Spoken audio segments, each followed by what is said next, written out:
줄꾸러기 여러분 안녕하십니까? 오늘도 여러분과 함께 좋은 책을 가지고 이야기를 한번 나눠보도록 하겠습니다. 오늘 소개해드린 책은 성격을 팝니다. 예, 성격을 팝니다. 이제 부제가 MBTI 탄생과 이상한 역사입니다. 제가 이거를 이제 커뮤니티에서 잠깐 언급했어요. 다음에 이제 소개해드릴 책은 MBTI 관련이다. 이제라고 말하니까 많은 분들이 벌써 고 작가님이랑 뭐 신 박사님 MBTI 맞춰봐야겠네 막 이랬어요. 네? 참고로 고 작가님은 ENTJ가 나온다고 하고 근데 이제 본인은 INTJ가 맞다고 그러니까 하고 조사한 바는 ENTJ인데 제가 그 관련된 책을 읽어보면 아무리 봐도 INTJ. 그러니까 고 작가님이 저는 ENTJ라고 했는데 저는 ENTP가 나옵니다.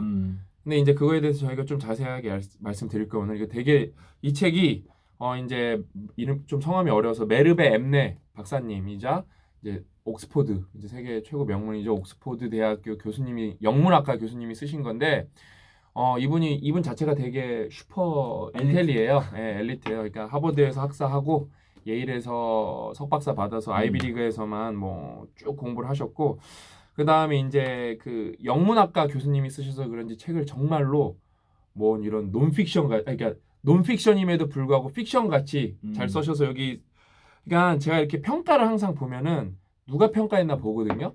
근데 일단은 뭐 우리가 잘 알고 좋아하는 애덤 그랜트도 평가했고 일단은 이런 저는 어쩔 수가 없어요. 네이처나 사이언스 이런 데가 좋게 평가하면은 저는 제 주제에 그 사람들을 믿어야지 그 사람들과 싸우기는 쉽지가 않습니다. 왜냐면은 이렇게 미국이랑 이렇게 유럽이란 나라는 뭐 그 정도 급에 있는 위치에 있는 전문가들이 뭐 요 책 하나 더 팔게 해주겠다고 뭐 그렇죠. 평가를 조작해주고 그럴 수는 없기 왜냐면 걔네는 학술지기 때문에 레퍼테이션을 깎아먹는 순간 다 끝나는 거예요. 그렇기 때문에 그리고 이게 2018년도 그 저널 평가를 올킬했어요. 뭐 뉴욕타임스, 이코노미스트, 뭐 스펙터에서 그 해 최고의 책 중에 하나로 더 꼽힌 책이기 때문에 일단은 그야말로 그 책 전문가들에게 인정받는 그런 책이다. 네이처도 그렇게 평가했네. MBTI 출현과 매력에 대해 엠넷의 설명은 뉘앙스를 고려하며 단정적으로 쓰지 않았다. 되게 이게 좋은 말이에요. 그러니까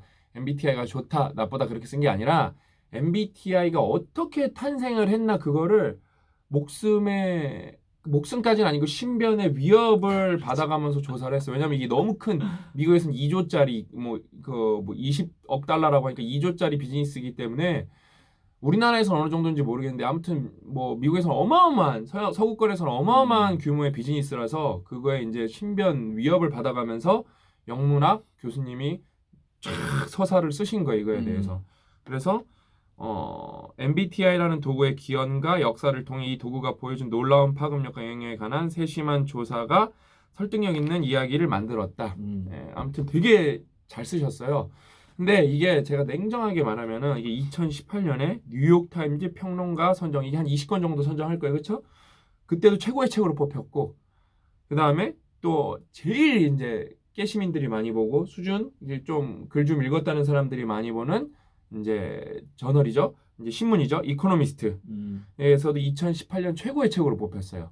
그러니까 뭐 스펙터나 뭐 멘탈 플러스는 제가 어딘지 잘 몰라갖고 모르겠는데 뭐 심리학 관련해서 되게 영향력 있는 기관이겠죠. 근데 다 떠나서 뉴욕 타임즈랑 이코노미스트 두 개 정도가 교집합으로 세계 최고 수준의 책이다라고 뽑아주면은 막 사람들이 막 이제 읽어봐요. 제가 이제 겪었던 것 중에 하나가 제가 옛날에 노벨 문학상 받은 책이 나오면 꼭 읽어보려고 했는데 이게 왜 문학상을 받았는지 모르겠더라고 나는 너무 어려워갖고. 근데 이것도 이 책은 절대 여러분 쉽지가 않습니다. 이게 좀 최고 수준의 책이어갖고 제가 이 책을 읽을 분들에게 꿀팁을 드리면 이 책은 좀 꾹 참고 끝까지 다 읽어야 돼요. 왜냐면은 이게 관련 분야 전문가가 아니면은 이게 MBTI가 좋다, 나쁘다 그런 책이 아니라 정말로 이 캐서린과 이사벨 이게 캐서린이 엄마고 이사벨이 딸이거든요. 이 모녀가 어떻게 MBTI를 만들었는지 그걸 쫙 풀어가는 걸 정말 세세하게 풀어가기 때문에 이게 이제 저도 이게 읽는 게 생각보다 쉽진 않았는데 끝에 가면 쫙 올라옵니다. 그러면서 요즘 얘기 나오면서 이게 쫙 올라옵니다. 그리고 일단 MBTI 관심 있는 분들은 읽어보면 재밌을 것 같고 말씀하신 거를 플러스 말씀 한번 더 붙이면 그러니까 우리가 어떤 특정 분야에 지배를 하고 있는 어떤 특정 아이템이나 어떤 뭐 사상이나 생각이 있잖아요. 근데 우리가 그거를 현재 지금 이거를 경험하고 누리고 있기 때문에 그 기원에 대해 생각하지 못한 경우도 있고 그 기원이나 그 탄생에 대해서 오해를 하는 경우가 있어요. 근데 이거는 우리가 모르고 있는 또 한 분야에 정통하고 있는 분야의 특정한 것들이 어떻게 탄생하고 있는지를 이제 파헤치는 그런 책이라고 보시면 될 것 같습니다. 그러니까 이거는 제가 이제 이거는 좀 시사적인 내용을 많이 얘기해 드릴 수 있는데, 그러니까 여러분 이 MBTI라는 게 성격 검사예요. 여러분이 어떤 성향을 갖고 있는지 성격을 갖고 타입 있는지. 인디케이터. 근데 그런 검사가 많아요. 이게 좀 스펙트럼이 달라서 그렇지. 예를 들면 대표적인 검사가 IQ 검사. 근데 이제 그거보다도 저는 더 적절한 게 이제 예를 들어 거의 삼성에 들어가려면 요즘에 시험처럼 봐야 되는 직무적성 검사가 있어요. 요즘에 예전에 SSAT였는데 요즘에 GSAT로 바뀌었더라고요.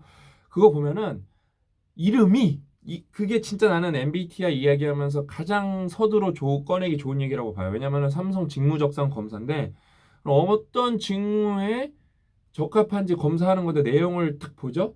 그럼 거의 수능이랑 IQ 테스트 섞어놓은 거랑 똑같이 생겼어요.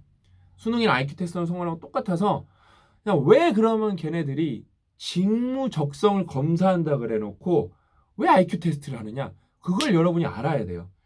이거는 또 누구 얘기를 쓱 갖고 오면 되냐? 조던 피터스 얘기를 갖고 오면 돼요. 조던 피터슨이 맨날 자신의 차 갖고 하는 게 있어요. 검사 중에 왕은 IQ다. IQ is 킹이라고 써요, 걔는요. 나머진 다 심지어 거의 구라 수준으로 치부해버립니다. 왜? 상관관계가 없다는 거예요. 그러니까 그중에 그 MBTI도 들어가겠죠. 근데 조던 피터슨 얘기는 그거를 잘못 알아두면 큰일 나요. 조던 피터슨 얘기가 맞아요. 어디서? 부적합자를 걸러내는 데서는 IQ만큼 좋은 게 없어요. 어디서? 예를 들면은 IQ 40, 50이 IQ 110보다 일을 잘할 확률은 지극히 낮습니다. 사실상 거의 없다고 보시면 돼요. 예를 들어 그래서 막 경계지능아에 대한 뭐 사회공헌 사업도 있고 막 별의별 게 다 있어요. 왜? 거긴 되게 중요한 부분이라서 그래요. 그래서 그러니까 60이 90이 되는 거는 어마어마하게 중요한 일이에요. 근데 우리가 관심을 갖는 영역은 100 이상의 영역이에요. 왜냐면 IQ라는 게 여러분 정규 분포라서 100이 가운데야 되는데 이게 또 오류가 있어서 특이하게 평균이 110이 나와. 그게 잘못된 거예요, 검사 자체가. 100이 가운데야 되는데 근데 그래서 이제 좀 최고 수준의 레벨, 노벨상 같은 거 보면 어떠냐? 뭐 조사 기간마다 좀 다르지만 105 넘어가면 110 넘어가면은 아예 상관관계가 없다는 그렇죠. 거예요. 여러분이 알고 있는 건 뭐예요? 조던 피터슨의 주장을 들으면은 누가 세상을 지배해야 되냐? 맨사 애들이 꽉 잡아야 돼요. 전혀 그렇지 않다는 거예요. 그럼 CEO 중에 IQ를 살펴보면은 130, 150이 널려야 된다는 거예요. 전혀 그렇지 않다는 거예요. 왜? IQ로서 걸러낼 수 있는 인지능력 평가 한계는 명확한 거예요. 그래서 MBTI 같은 게 생겨난 거예요. 그래서 MBTI 같은 게 생겨난 거고. 그런데 그러니까 이제 제가 하나 얘기 드리면은 이게 그러니까 여러분 이제 MBTI 보면은 그래 맞아 나는 뭐 ENTJ야 뭐 ENTP야 뭐 INTJ야 뭐 이렇게 하면서 그걸 이제 얘기하시는데 그냥 여기서 이제 중간에 얘기를 들어보면은 교육평가원 미국에서 교육평가원이라는 기관을 이사벨이라는 이제 따님이 만납니다. 거기는 이제 완전 울트라 전문가들이 있는 데고 이 캐서린과 이사벨은 완전 슈퍼 아마추어였어요. 자기네 통밥으로 이걸 만들기 시작한 거예요. 근데 이게 제가 그래서 운명의 세 가지 장난에 대해서 말씀드릴 건데 이어져서 이 세상을 장악하는 성격 검사가 되는데 MBTI가 뭐 100% 쓸모없는 건 아니에요. 여기 이 작가도 그렇게 하고 전문가들 그러는데 여러분들이 MBTI를 되게 당연시 생각하고 미국에서 막 500대 기업이 쓰고 포춘 이런 기업들이 쓰고 그러는데 생각보다 의미가 없어요. 왜냐면 일단은 그러면 여기 하나 되게 치명적인 게 나오는데 이 MBTI가 수많은 사람들을 만나면서 결국에는 교육평가원까지 갑니다. 네. 교육평가원에 갔을 때 이제 엄마는 안 가고 따님만 갔는데 이사벨이 가서 거기에 통계 전문가들을 만난 거예요. 그러면은 그러니까 예를 들면은 그러니까 외향적, 내향적, 익스터널, 인터널이 있잖아요. 그러면은 이사벨을 만든 사람이기 때문에 당연히 그렇게 생각하고 우리도 상식적으로 당연히 그렇게 나야 돼. 어떻게? 조사를 하면은 이게 이게 좀 스펙트럼이 있겠지만 본인이 그렇게 주장을 합니다. 쌍봉이 나와야 돼요. 그렇지. 그러니까 뭐 아닌 사람도 있겠지만 이렇게 쌍봉. 이 질문에 전반적으로 상당히 외향적인 사람들과 상당히 내향적인 사람들이 나와야 되는 거지. 이 근간이 그거예요. 이 근간이. 근데 그게 아니면 그거를 의미가 없지. 뉴욕대를 나온 통계학 박사가 이사벨이랑 딱 붙어서 이사벨이 그 통계학 박사한테 개박살이 난 게 뭐예요? 딱 하니까 그냥 가우시안 정규분포점 딱 가운데 그 누구도 뭐라 그럴까? 그러니까 그 누구가 아니라 보편적으로는 사람들은 외향이랑 내향을 섞어서 갖고 그렇지. 있어요. 구분하기가 쉽지 않다는 거야. 근데 그거를 딱 잘라서 말하는 거예요. 딱 잘라서 말하는 거예요. 네? 그러니까 그거에서도 안 되고 여기 이제 만든 당사자가 이사벨인데 이사벨이랑 이제 캐서린인데 이사벨이 그렇게 생각을 했어요. 간호사는 당연히 이가 많아야 된다요. 왜요? 사람들을 돌봐야 되니까. 훌륭한 간호사는 이가 많아야 되는데 실제로 조사해 보니까 아이가 더 많은 거예요. 그러니까 이게 뭐 어마어마하게 통밥이에요. 이번에 했는데 좀 시간 지나면 다른 걸로 나오고. 그러니까 냉정하게 이게 이제 심리학 아마추어들 개인이 만든 건데 심리학 전문가들이 인정을 안 해주는 게 뭐냐면은 간단해요. 몇 개월 있다 조사하면 50%가 다른 결과가 나와요. 그러니까 다른 결과가 나와요. 그러니까 택도 없는 거예요.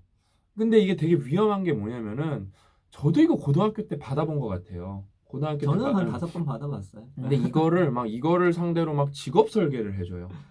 근데 웃긴 게 뭐야 바뀐다니까요. 이게 이제 치명적인 매력 중에 하나 뭐가 있냐면 그거 하면 내가 좀 나를 아는 거거든. 그리고 상대방을 이해한다는 생각을 하게 돼요. 그리고 이게 누구든 그런 것들 다 갖고 있기 때문에 반응 현상 비슷하게 맞는 것 같고 이해되는 것 같아. 나 오늘부터 나를 발견했고 너를 이해했어. 이게 중간에 갑자기 그 간증이 나오기 시작하는 거야. 이게 막 그래서 왜 위험하냐면은 제가 이제 첫 번째 이 이상한 MBTI가 왜 탄생했냐. 첫 번째가 되게 기구한 운명의 장난이 뭐냐면은 이 캐서린과 이사벨이 이게 읽어보면 이 사람들한테 감정이입이 되거든요. 맨 처음에 정말 꼴보기 싫어요. 정신 나갔구나. 맨 처음에는 캐서린이 양육에 관한 거를 칼럼을 기고하는데 대박이에요. 딱 한 명 자기 딸 관찰하고 그거에 대해서 막 되게 터무니없는 말을 막 기고를 많이 하는데 그거에 이게 완전 뭐 성급한 일반의 전형적인 오류죠. 내 딸이 잘 됐으니까 사람들도 그거에 은근히 현혹돼요. 그러면서 그냥 나는 캐서린도 너무 싫고 이사벨도 너무 싫었어요. 왜냐면은 근거 없는데 자기네가 너무 고문관처럼 엄청난 신념에 쌓여갖고 사람들에게 악영향을 끼치는 것 같아서 너무 싫은데 근데 나중에 되면 약간 가여워져요. 그리고 뭐 이제 여기 이제 재밌는 게 이게 되게 전기 형식이도 있고 전기 형식이에요, 약간. 그 두 사람이 있는 위치가 그 옛날 여자였어요. 여성의 인권이 매우 낮을 때 그때 그거를 또 뚫고 나가고 되게 이거를 만든 그 이유가 되게 선의가 높아요. 되게 거기서 또 감정이입이 좋은 편으로 뭐 이입이 이렇게 돼. 해서 뭐 이렇게 세상을 지배하고 돈을 벌 이게 아니에요. 저는 이렇게 안 좋은 감정이 크다 마지막에 좀 가여운 게 뭐냐면은 정말 좀 선의로 만들었거든요. 선의로 만들었지. 그래서 나중에는 이사벨은 돈도 포기해도 된다 그래요. 돈에 관심이 별로 없어. 약간 니체도 생각났어. 이거 보면서 난 니체도 생각났어. 우리 니체 삶 읽었잖아요. 이렇게 이야기가 연결되는 거예요. 신념이 되게 강한 근데 이 사람이랑 뜻이 다르게 이거는 완전 나중에 어마어마한 이권 사업이 돼요. 그래서 이게 황당한 게 뭐냐면은 이게 망했어도 진작 망했어야 되는데 이 엄마랑 딸 둘 다 내적 동기가 어마어마하게 강한 사람들이라서 이게 안 망했어요. 난 그게 너무 신기해. 아니 그 조사 뭐 10,000개, 20,000개를 혼자 스스로 하잖아. 그것도 통계학자가 보면 안 되니까 자기가 몰래 통계학자 할 때 걸릴까 봐 자기가 몰래 해요. 그러니까 그거 보면서 이 내적 동기가 이게 뭐 이렇게 올바른 방향으로 완벽하게 간 건 아니지만 내적 동기에 꽂히면은 고문관이 이렇게 무섭게 탄생하는구나. 그거랑 이제 두 번째 기관 운명이 이권 사업을 만나버리는 거. 이 사람들은 그런 거 관심이 없었는데 교육평가원이라는 데를 만납니다. 여기가 무슨 교육평가하면 공무원 기관 같은데 설정이 이권 집단이에요. 그래서 거기 촌씨라는 어마어마한 권력자가 있는데 영향력이 있는 사람이 있는데 이 사람이 SAT 다음으로 어마어마한 이권 사업을 만들고 싶은 거예요. 당시에 SAT가 수익이 1년에 25억이었으니까 40년 전 이런 때거든요. 어마어마했죠. 뭐 지금 단위로 따지면 뭐 그냥 여러분이 그 SAT 시험을 개발을 해서 2천억, 3천억 영업이익을 올리고 있는 거예요. 근데 여러분 SAT는 맨 처음에 군인한테 쓰였다가 이제 학교로 넘어온 건데 이 사람들도 아는 거예요. SAT로 다 걸러낼 수가 없다. 그러고 다음에 이제 SAT로 돈 많이 벌었으니까 좀 새로운 게 필요하다 그래서 MBTI를 촌씨가 이거 괜찮은데 갖고 온 겁니다. 그리고 MBTI 매력 중에 또 하나가 그게 있어. 웬만한 모든 검사들은 우열을 가리는데 이거는 우열이 없거든. 그게 대박이에요. 그러니까 MBTI 사람들이 좋아할 수밖에 없는 게 또 나쁜 말도 안 나와요. 다 위상이 똑같아. 뭐 ENTJ든 INTJ든 그냥 다 좋은 말만 써주기 때문에 그다 직업이 다 있어 또. 그렇기 때문에 이 사람들이 쏙 빠지기 딱 좋죠. 딱 좋죠. 그렇게 돼갖고 아무튼 근데 교육평가원에 들어가서 아주 개작살이 나요. 거기 심리학 전문가들이랑 그 당시에 또 통계가 뜨기 시작해갖고 뭐냐, 그러니까 검증을 봤는데 뭐 피테스트 뭐 이런 거 다 봤는데 택도 없는 거예요. 그다음에 심리학 전문가들은 이게 융 사상이랑 맞아 떨어지냐 이거예요. 갑자기 이건 융 사상이랑 생뚱맞은 얘기인데 자꾸 융을 계승했다 그러니까 마음에 안 드는 거예요. 융 이론을 제대로 계승을 못했을 뿐만 아니라 나중에 이제 진짜 그 대중적 팔리는 것들은 더 괴리감이 있고 융 그 성격 이론 자체도 무슨 과학적 기법이 있어요. 아예 아니에요. 융 스스로가 뭐 학자이긴 했지만 어떻게 영혼을 과학적으로 알 수가 있냐 해서 융 이론 자체는 문헌을 통해서 그냥 뇌피셜로 만든 거예요. 마지막에는 융한테 연락을 해. 우리 이만큼 했다. 그 융이 뭐라 그러냐면 나는 이제 이 분야 잘 모르는데 너가 더 많이 하는 것 같다고. 그러니까 그 최고 대가가 너가 더 잘하는 것 같다고 이 정도로 말해요. 그러니까 융 이론의 성격 자체도 되게 과학적인 게 아닙니다. 문헌 왜냐면 융 스스로가 어떻게 이런 거를 과학적으로 알 수가 있냐? 알 수가 없다. 그래서 과거에 그 고전 텍스트를 중심으로 뇌피셜로 만든 거예요. 그러니까 아무튼 그렇게 했는데 그렇게 해서 교육평가원에서 쫓겨나요. 그러니까 결국에는 미국에서 가장 뭐랄까 실력 있는 그러니까 평가 이권 집단한테서 까임을 당한 거예요. 근데 그러니까 그러면서도 거기서도 또 얻은 게 많아요. 왜 과학적 검증을 거치면서 좀 보강이 됐어요 이게. 그러면서 CPP라는 출판사를 만나는데 이게 진짜 운명의 장난이에요. CPP라는 데는 존 블랙 박사라는 스탠포드의 무슨 교수랑 어떤 사람이 합쳐서 만든 건데 이 사람네도 CPI라는 성격 검사를 개발을 했는데 이것도 까임을 당합니다. 그래서 얘네도 이걸로 먹고 살고 싶은데 얘네는 이제 좀 그래도 전문가죠. 출판사를 차렸으니까. 그래서 하다가 MBTI를 알게 된 거고 여기서 어떤 얘네가 운명의 장난질을 치냐.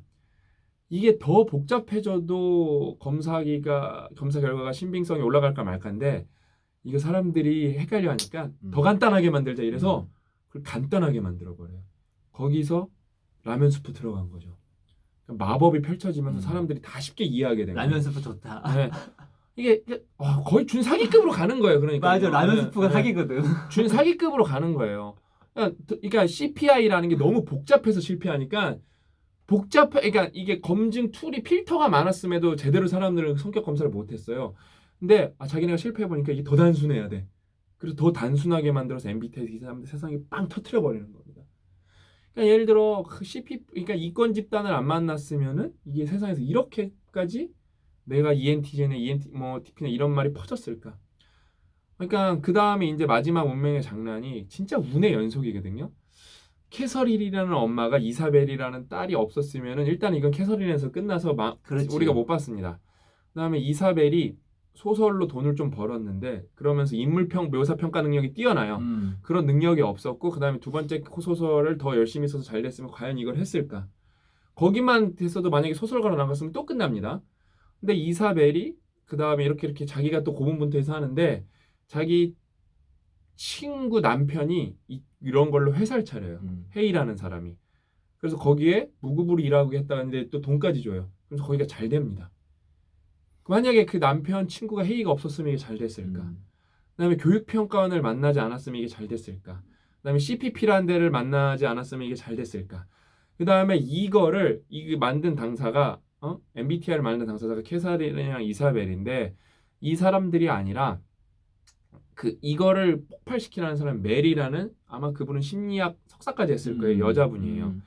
그분을 거의 딸처럼 생각하거든요. 나중에 딸처럼 생각하는데 이 사람을 만나지 않았으면 이게 또 잘 됐을까? 힘들었겠지. 그러니까 하나라도 고리가 끊어졌으면 MBTI는 저는 세상의 빛을 보지 못했을 거라고 생각해요. 했겠지. 와, 근데 이게 운명의 장난처럼 여러분이 읽어보시면 아시는데 끊어질 듯 하면서 안 끊어져요.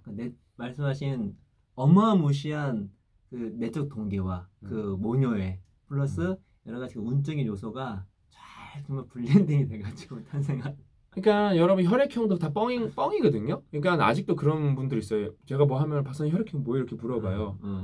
그러니까 예를 들면 저를 AB형이라고 생각하는 사람 되게 많아요. 왜 또라이가 AB형이 대표적인 그 캐릭터잖아요.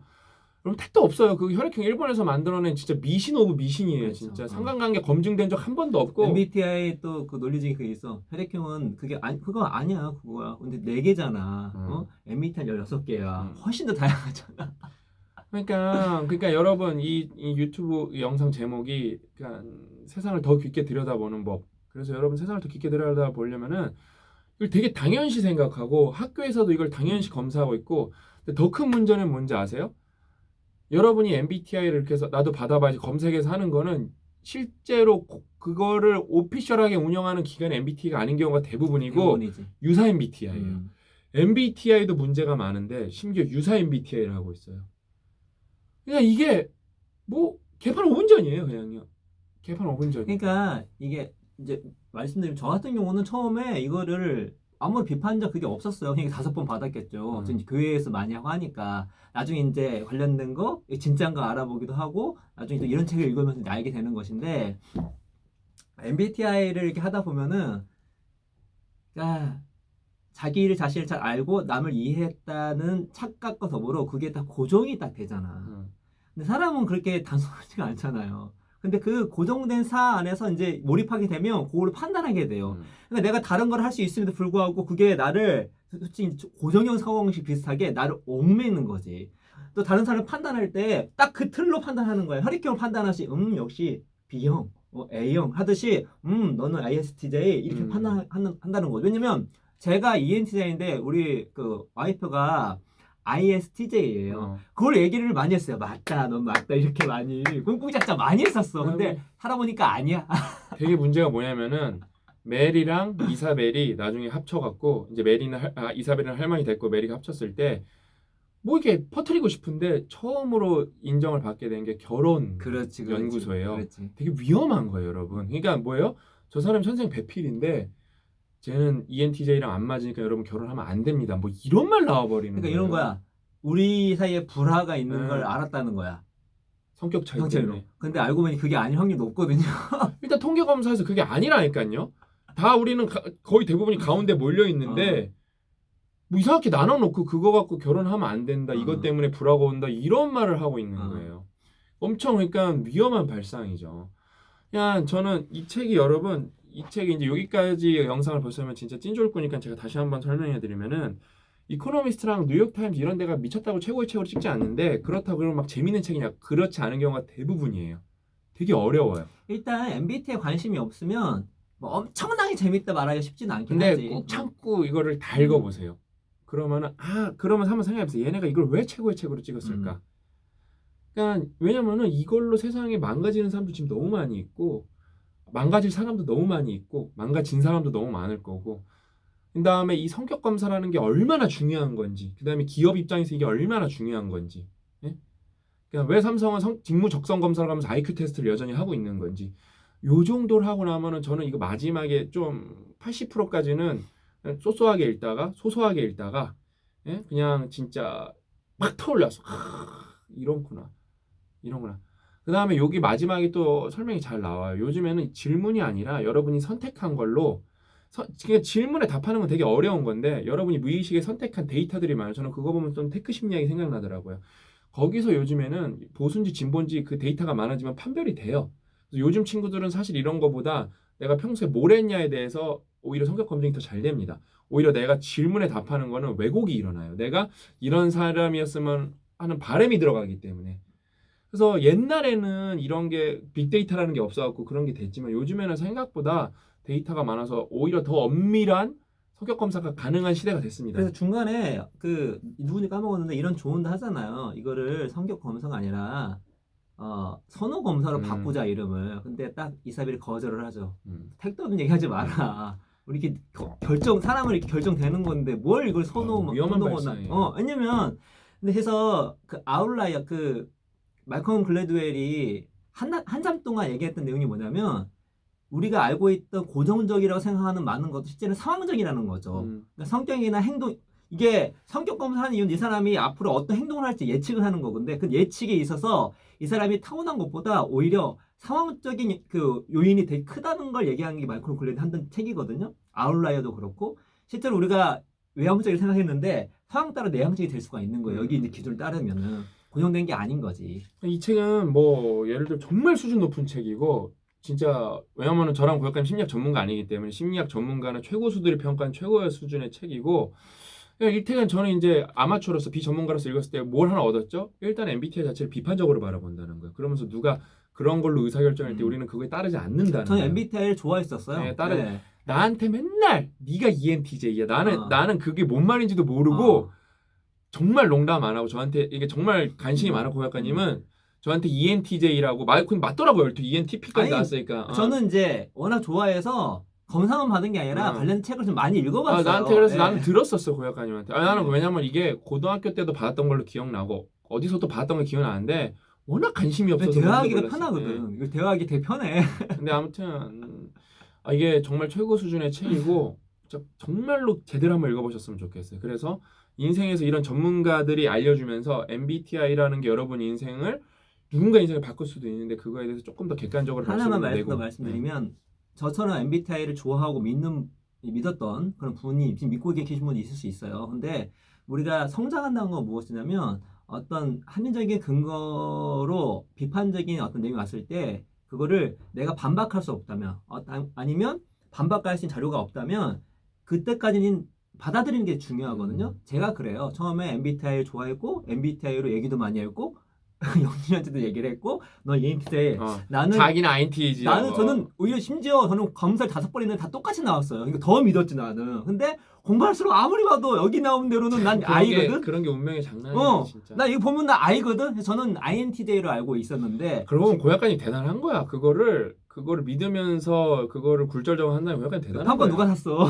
대단한 거야. 근데 아닌 거는 봐서 왜냐면 여러 가지 사항들이 그 MBTI가 과학적인 근거가 너무 부족하고 통계적 근거가 너무 부족하고 심지어 우리가 이 책을 통해서 이 MBTI 탄생의 그 원료를 봤더니 이거는 그냥 나 깜짝 놀랐어. 너무 진지하게 봐드릴 지표가 아니구나. 이렇게 통합으로 태어난 게 사람들이 이렇게 믿고 있다니 진짜. 재밌잖아요. 그게 한 분야를 지배하잖아. 이거 갖고는 제가 솔직히 할 얘기가 더 많아요. 그래서 나중에 이거는 뭐 신박사 TV 빡독 엑셀 때 이게 여러분들이 좀 하면 안 되는 것들 이런 것 좀 기회 되면 한번 말씀드리려고요. 공부 좀 더 한 다음에 좀 저도 조사도 더 하고. 아무튼 여러분 성격을 팝니다. 꼭 읽어보셨으면 좋겠고 저는 다음 시간에 고 작가님과 더 알찬 책으로 찾아뵙도록 하겠습니다. 오늘 얘기는 여기까지였고 다음 시간에 더 알찬 내용으로 찾아뵙도록 하겠습니다. 또 만나요.